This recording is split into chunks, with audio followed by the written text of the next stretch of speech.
So, I watched Banished from the Hero's Party. I decided to have a quiet life in the countryside. Woof. What a name.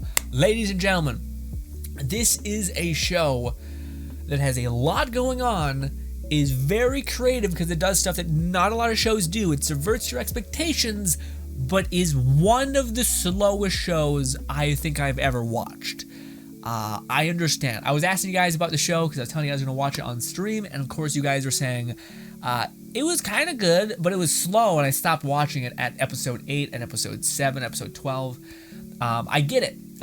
It is by 100% that, by the way. Prepare yourself. If you're about to watch the show, be ready for it to be a very slow show. Granted, it is also kind of clever if you appreciate storytelling, I think. It does a lot of clever things that most things in storytelling don't do. A lot of subvert expectations, different ideas and tropes, also philosophy in there somewhere, which we'll talk about ad nauseum here.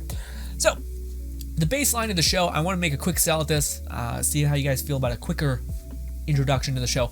Basically, the idea is exactly what the title says. We're watching a side character, not the hero, not the main character. We're watching a side character who basically can no longer provide seemingly a use for the party that he's a part of, the hero's party, and therefore he leaves because he's no longer able to level up. He's slowing down.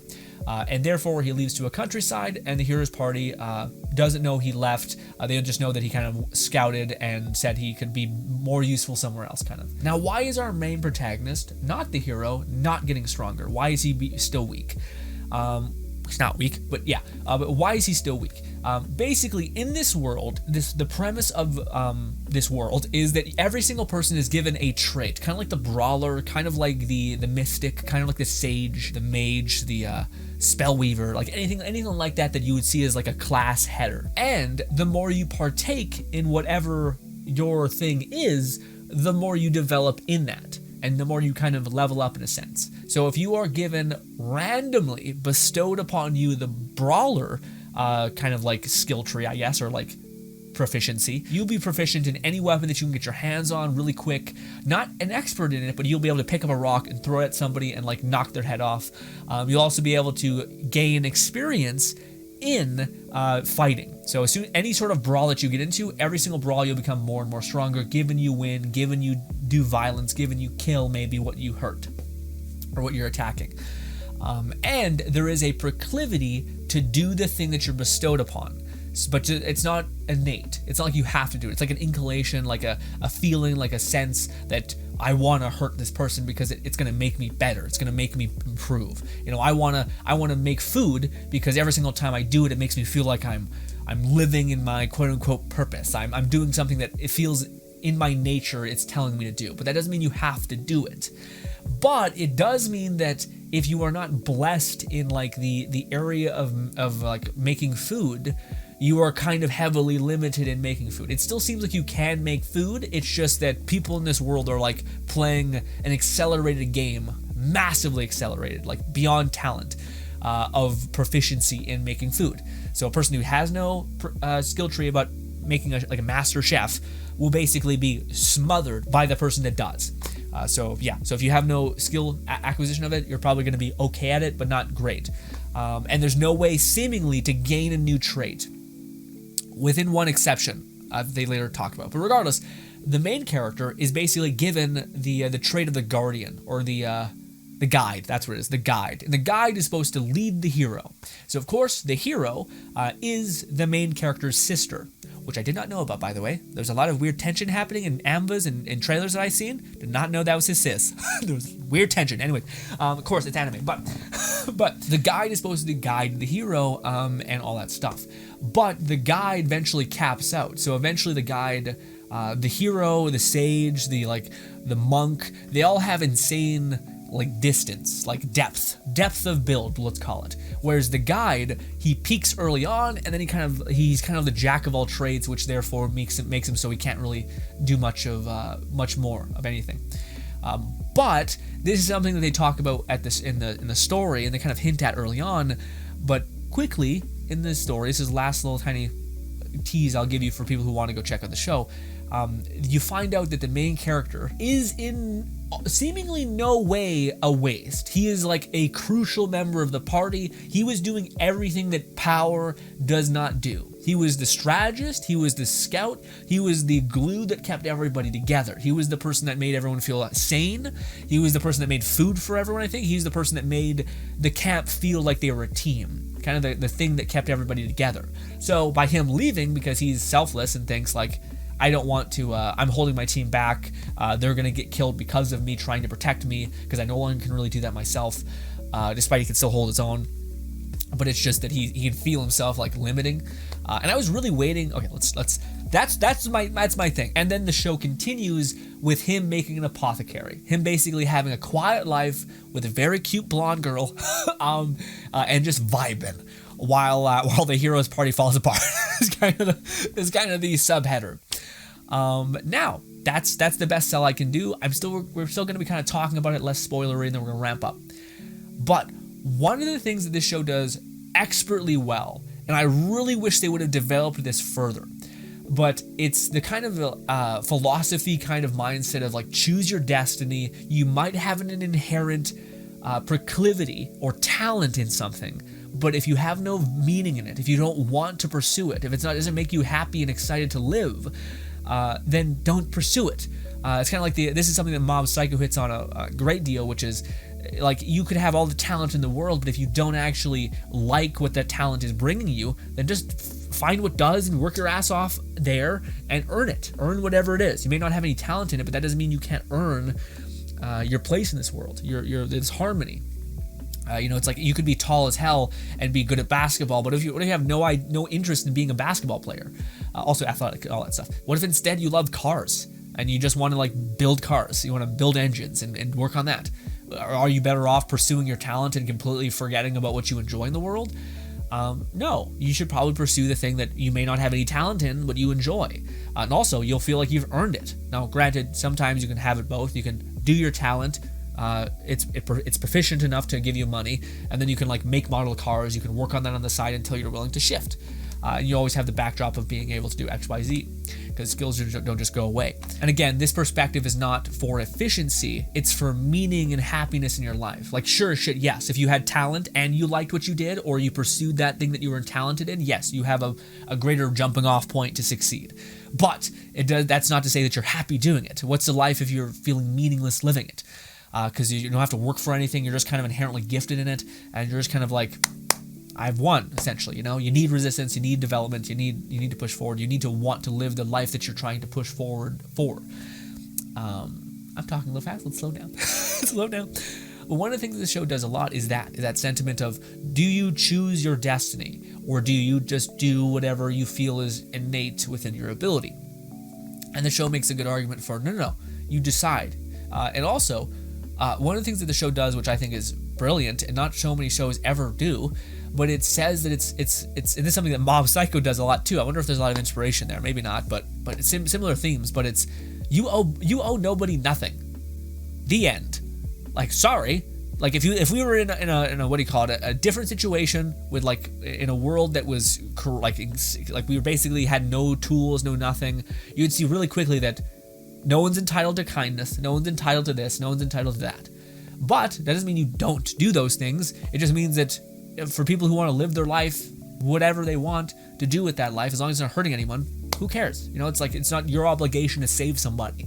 As much as it's a nice and beautiful thing, and that should be applauded, and for people who are given that, that's amazing. And of course, that's something we should strive for. But to say that like that somehow should be expected or deserved, I don't know if that's true. Unless you're willing to hold up that. What if I have an expectation of you that does make sense? Like, again, for people who are like, I don't have the proclivity to like push someone out of a moving car, or a car about to hit them. And then someone's like, but I do. You're like, okay, I also have a proclivity to X, Y, Z. They could say, maybe they like men. And they're like, okay, well, I expect you to do that. And you're like, well, what? Okay, see, it doesn't make any sense. Like, you can't have an expectation on someone to just be how you ought to think things ought to be. Granted, you can say that, like, as a society, we have to outlaw certain things because it's for the global populace. it's good to have XYZ things not happen. So if you do have a proclivity or a want to do something, aka stab somebody, you can't do it because that's infringing on somebody else's happiness and also ability to live. And for a society that we're all living together, that's important for us to all be on that same page. So yeah, there's ways to make sense of that. But anyways, the show, the show. One of the things that's interesting, and I was waiting for them to do this within the show. It's a little bit spoilery, but I really wanted to see the main guy get a new card. Because to me, I'm like, this world kind of sucks. It's kind of you're just given a random ass like bullshit thing. You don't get to pick your build. Bullshit. To where I was really hoping that the guy at the end, in some way, shape, or form, would push past and get another ticket, get another card, because he's the guide. So it would be cool to see him get a different card and show that people like there's a way to do that, and then for the guide to literally guide others and how to get a proclivity or card. But I think that goes against the idea of like sometimes the thing that you love and want to pursue, you don't have an advantage in. You have none. You have no advantage over that at all. But it doesn't mean you can't get good at it. It doesn't mean you can't develop it. It just means you're not going to necessarily be as good as the other people. But if it's a life you're worth living, and you can always chase that dream of being as good as them, then that's at least something, you know? Oh, sorry, I got caught off, knocked off balance. The hero. Something that they do with the hero, which is really interesting, and I wish they kind of developed this trope more, but the hero is actually very, very inhuman. Which is interesting. So the hero is not this like benevolent, glowing in gold kind of person. It's a person that is almost like a synth. So like is dissolved, is numb. They never need to eat. They never need to sleep. They never need anything. They are basically like a walking machine that is like doesn't need anything and can just pursue, can just like gun it, go forward. That's it, which is interesting because it does seem like in a world which is very systematized in like everyone having their assigned role, and how that a systemification can make the person that has quote unquote the ultimate role to be like almost very like mechanical and like does eventually inevitably have you dissolved into like this walking force of will. And it's interesting because they make good points in the show where like people they treat her like she's a monster because she is so like hollow, and she's also like ungodly strong. Like the hero is unparalleled in terms of strength. So people have this like built-in terror around her, and they look at her like she's some sort of like ravenous monster. But simultaneously, whenever they're in harm, they're like, "Hey, help me!" And she feels that. She's like, "This is awful. Like, why am I saving you when you're shitty yourself? Like, you're terrible. You wouldn't save me. Why the fuck am I saving you?" It's nonsense kind of thing. So they do a really cool job at introducing that idea of like this numb hero, this kind of like eerie, like evil feeling a hero. And almost it's even more freaky because there's moments in the show, oh my god, there's moments in the show where she literally punches someone and it obliterates them. Like it's just someone's got shot with a cannon and their whole chest got exploded, and they're sitting there like, okay. And she walks up to them, heals them fully, like completely repairs them all the way up, and then just walks off. And it's just like, what? Like, oh my god! Like, what an absolute powerhouse! They do such a good job in those slight moments to show how ungodly strong she is, how eerie her presence is when she is embodying the hero, which is basically this person who has one directive, save humanity. But also, it shows that, like, because she is given the hero's card, the hero's build, the trait, whatever, she doesn't actually want to save people. She has this proclivity to save human beings. So it's like an instinct. It's not even that she wants necessarily to do it, it's that it's an instinct. And it's funny because the guide, her brother, very much does have the instinct of like a hero. And this is something where in the show, I haven't thought about it enough, and I'd be interested to know what you guys think about it, because it is pretty layered, frankly. But yeah, it's the sentiment at the very end where they talk about how like, I understand the sentiment of like you choose what you want and all that stuff, but they talk about like how it is more, I guess it makes sense, how a hero is not governed by a status, but it's by someone who genuinely has the urge to save someone. So it's not that, like, yes, the hero card is amazing, but it's just that a hero card exists within everyone who has the will to fight and willingness to save people. So it's not just like innate within that. Now, granted, they make a point to make it like painfully obvious the hero is like designed, bred, and ready to go to be an absolute animal, to be like an absolute freak who's just a god, basically. So you're like, yeah, they really push the talent thing to where it's like, so we have a 30% sort of a chance of survival with heroes, people who want to help, and then there's the literal hero card, which is 100% chance to succeed. So, you know, fucking little selfish, but also, who's not entitled to be selfish when it's your life to live, you know? There's a line to this somewhere. There's probably like a, you gotta calm down. You can't just be one or the other too much, but still. Okay, so that's the hero party. Again, it starts dissolving. It's really well done. The ending is interesting. I kind of get what they're saying, but I wonder what exactly that means. Like, I want an example of like the one girl like kicking some ass and like proving that she can push past or like take whatever she is, like whatever, like the barbarian, if he can push past that and like at the very end of that, if there's something to be gained as like a pinch of the hero's strength, and therefore protect their people, and they'd be okay. Which, granted, that makes sense. If everyone has the ability to progress, theoretically everyone can touch the hero's power, and therefore if many people do that, they can create a world that is safe. And frankly, it's probably better than just one person bearing that entire burden, and that person also being more numb than anyone should to that burden. And yeah, there's plenty of moments where she just beheads somebody and then just is like, gets blood splatter on her face and just kind of walks away. I wish there was more of that. Like, I like this idea of this character that is basically like a walking automaton, but also kind of like a human, but it kind of flips on and off. But she's like wholesome and cute, but also like, oh my god, terrifying, and goes back and forth. I think that's fun as a character storytelling thing. But lastly, let's talk about the kind of mainstay, the big aspect of the show, the reason why a lot of people think it's slow, which I agree with it. It's quite slow. I will say it's worth it though, because of the things it's doing that's clever. Like, again, it's like this hero, but she's kind of fucking inhuman and kind of like numb. So that's a trait I haven't seen too much. But she's also good. Like, it's like makes sense. It makes sense in a mechanical, systematized world that she is the way she is. The hero card does this to the hero or the person that's inhabiting it, the skill. Anyways, but also it's a very like wholesome show. Like, I feel like it's a show that is, yes, it's slow, but if you take it in stride, like take it bit by bit, you'll be okay. So like the show where he's just vibing in this countryside, doing like tiny work, and maybe it's just because I've seen like so many shows that are like high percussion, high intensity, that this was a show that was kind of nice to be like, it's just kind of relaxing. Not a lot going on. That's okay. We're having fun.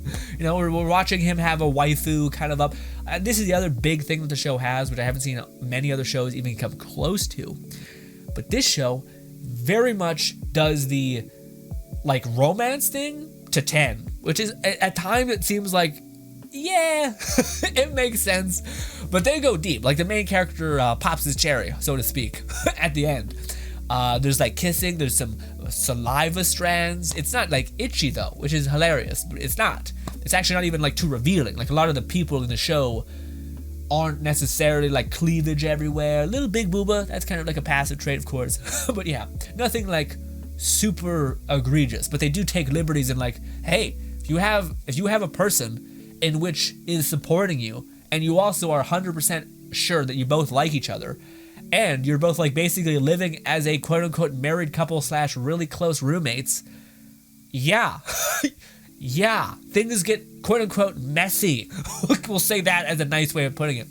And yeah, that's how it develops, and it's kind of cute. It's also interesting to see.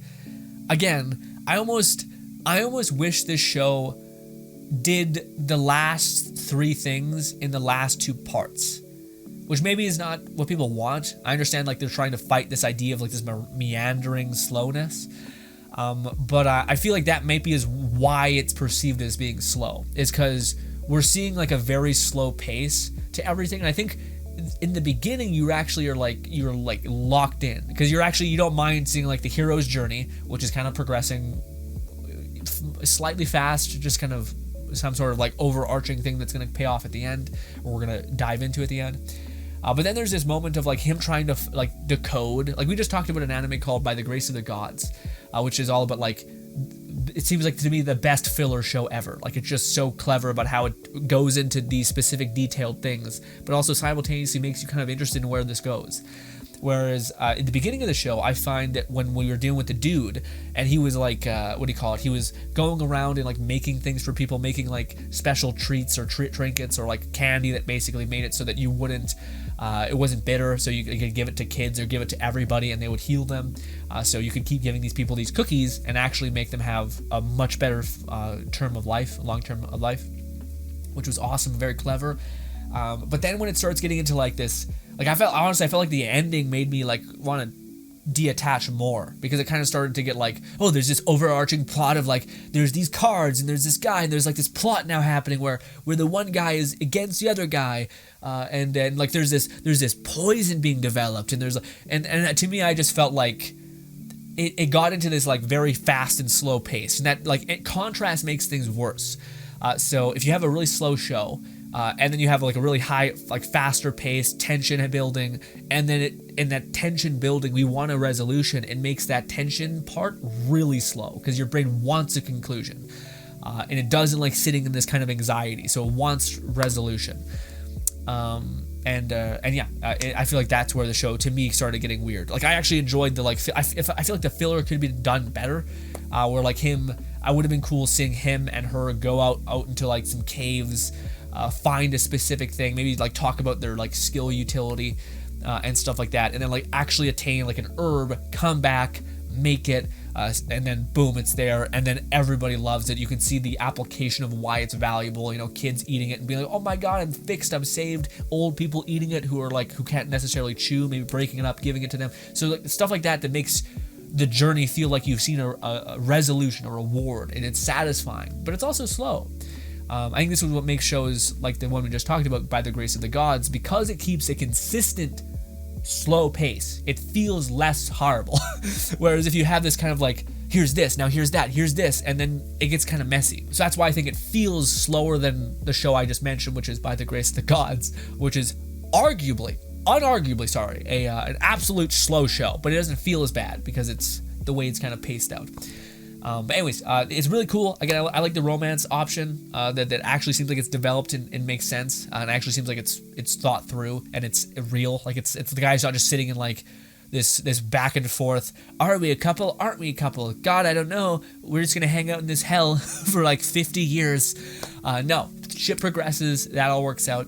Also, all right. Before we wind down too hard, I really liked the ending. The ending had me hooked, to where to me I was sitting on this fence about it being like, it's kind of written in a weird way, it's paced in a weird way. I can feel like it's kind of a little messy at the end, if that makes any sense. We were like just a weird, like we don't have enough time to understand why the hero is having such this strife and why she's willing to take this powder. We're kind of like figuring that out at the end-ish, and like through certain scenes. But anyways, I loved the way it ended. The way it ended to me was a super misdirect. I was not expecting for it to end in that way. You know, throughout the entire show, we're shown the like paralyzing truth that the hero is like a god that when empowered to be the hero is unstoppable. And at the end, we get the silver platter, which is basically the hero doesn't need anybody. Doesn't need any party. So the hero's party is useless. It's just the hero. The hero is the only thing that's needed to defeat everyone in the world, basically. But the way it ends is not with the hero like finding a way back. No, it's the hero being like, no, I don't want this. And it's like, it's funny because Mob Psycho does the same thing, except in this show they make it like very, like you're saving people. Like people need saving. But there are other people who will do the saving as well, so it's not all on you, but it is like, you are like a scapegoat. You're like the easiest, wash your hands, it's work. Like you fix it. Whereas I'll have to work 50 times harder, but the person's like, no, I'm not doing it. I'm done. I'm not being the hero. I'm not being numb. I'm not destroying myself for you. And to me, that was extremely refreshing and very ballsy for them to do. I loved that. I love that idea of them being like, no, fuck off. And then for the brother to be like, also the brother to be really accepting. The brother's like, Okay. Like, oh, you don't want to save everybody? Okay. It's fine. We're chilling out here. It's actually a really cool fuck this. It's too much. And he just goes out and he does his best. Love it. Loved it. I thought it was such a fun way to end it. And also, it makes it different. It makes it like a show that truly didn't just do the same thing of like, and I was really worried. I think that was my problem. I was really worried that they were going to do this like, oh no, she's going to grab the sword and now he feels obligated to pursue her and to kind of like try to help her again. But no, he's just like, I got this. Boom. Figures it all out. They heal them. Everyone kind of sequences and understands each other as well at the end of like, okay, I was kind of fucked up trying to force you to do this thing that you clearly don't want to do. She empowers you to be the hero and says, I'm done. I will say it did feel like a little rushed past how she stopped pursuing the feeling of being the hero, having the urges. I think she developed a new card. I just don't know if she's still drinking the dust, because that seems fucky. I don't think so, because the guy, I think she just has a new card, and she just cannot touch another hero weapon or she'll go berserk. So yeah, but also it seems like she's significantly less strong, but not completely neutered, because they gave her, I think her new card. She has both the hero card and the ruler card. I think it's ruler. Yeah, the ruler keeps the hero card in check. So I wonder if that's her passion now. She's like a B rank adventurer who's developing the developing the ruler card, and maybe they can kind of balance each other out more. That'd be cool. Although I don't know if the only way she was able to survive the poison was because the hero card was keeping her alive enough to develop the card without going berserk. Because whenever you see an axe, you go ballistic shit. So I'm wondering if that's part and part a thing. I don't know. Just don't let any axes exist within the whole thing, the town. But no, I really like the show. I think it's very slow. I do think I appreciate that it did stuff that's different. That's kind of the way I can feel about this show. If you're a person who likes storytelling, if you're a person that likes storytelling that's ballsy and tries shit, may not know how to execute it because it's so different that they have nothing to compare it to, this show I appreciate for how ballsy it is. The main character is not the hero. It's a side character that's kind of like, he's a strategist, which is cool, but just not cracked out of his mind.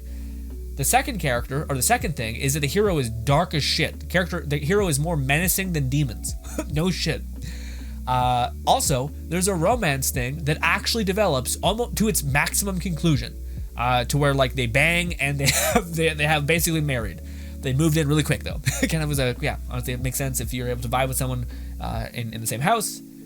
Makes sense. Anyways, the third thing was the way that it ended. It ended in like a very wholesome, selfish way. And the reason why I say that is, and the reason why I think I'm so okay with the selfish, quote unquote, selfish path in this one, is because they make you genuinely feel for these characters. They show you that the guy, you can live a lovely life that's not like holding the world's burdens on your back. It's also shows that like people aren't grateful for you saving them all the time. So you're not obligated to do that, And also it's not like the world's doomed. Like there's other champions, there's other heroes they'll rear their heads, there's other people who want to pursue this, so to me, the way it ended, also the way we see the character and how she's suffering, basically how she hates that she feels this way, and how her brother is basically her like lifeline to feeling human again, and her memories about feeling human. So the fact that he left her distraught, but also the feeling of like no, I need to cling to whatever human part of me is still there. Something that the hero hasn't devoured yet, and then for her to kind of say, no, fuck that, I'm going to pursue this in any way I can, and then for her to like get a taste of what it is to be human and say, fuck that, I want to stay human, get away from hero, and then it pursues it like that. I loved all that. If you like storytelling, if you like a story that it goes against the grain, this one does it beautifully. Granted, again, it's a little bit slow paced. I wish it would have done a great example of like filler, which is literally like the entire show of filler done well, is By the Grace of the Gods, how it shows like him making a laundromat in like a fantasy world, but making it super interesting because he's finding ways to like clean clothing with getting slimes that are utility in that way. But simultaneously, the more his slimes clean stuff, they multiply and get stronger. So it's kind of like a passive like, yes, this is a filler, but this is also showing you how his slimes keep getting better and how he keeps getting more of them. Because if they keep consuming grime, which in this case the grime slime, the cleaning slimes, well, that's how they level up. So it's just a way of making you feel satisfied and also content with that outcome. And I felt that way with this show when it started talking about like him making the sauna. Like the sauna is a good example of him. Like I just wish it was more of a journey about him finding the resources, him piecing it together, and then him coming up with a really good answer to the question. Which in this show he kind of does. He comes with like a sack, so he gets income consistently. He provides value for people, and that's nice. I will say when it started getting into like the politics, this and that, I didn't really feel hooked. It felt like it was kind of complicated. Like I was seeing characters that were never introduced to me really, and I was kind of just like, oh, okay, like you conditioned me to want this and now you're throwing this at me, and I'm kind of like, I would prefer if that was taken out and more of the fun like random adventure, maybe going out and figuring out more problem solving skills, and then for the end to be that kind of, okay, no, now we're gonna get into like what it was to be in the heroes party, fighting demons and punching through dungeons and shit like that, which I don't know, to me I'd enjoy, but maybe some people would want none of the filler and just the other things. I think the point of the story is to show you the peace and serenity of life and how that you don't need an exciting life if it's not what you want. Some people do, but if you don't, that's okay.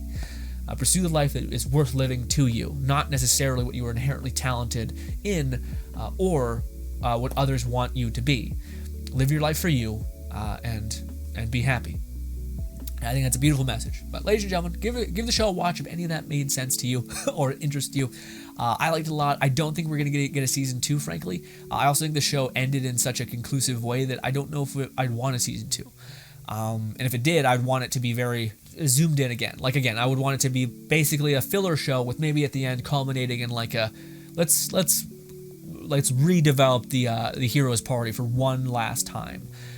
Just to show you guys what that used to look like, which we kind of do throughout the first season. We got like little blinks of it, but it'd be really cool to see, like with all the passive knowledge. Again, it'd be really cool if the guide was like, because he was helping travelers on this like random town, he was like theoretically creating like heroes and like great mages, being the guide and thus increasing his level in that way. Because right now he is not like in the heroes party. He wasn't really like doing what he was supposed to do.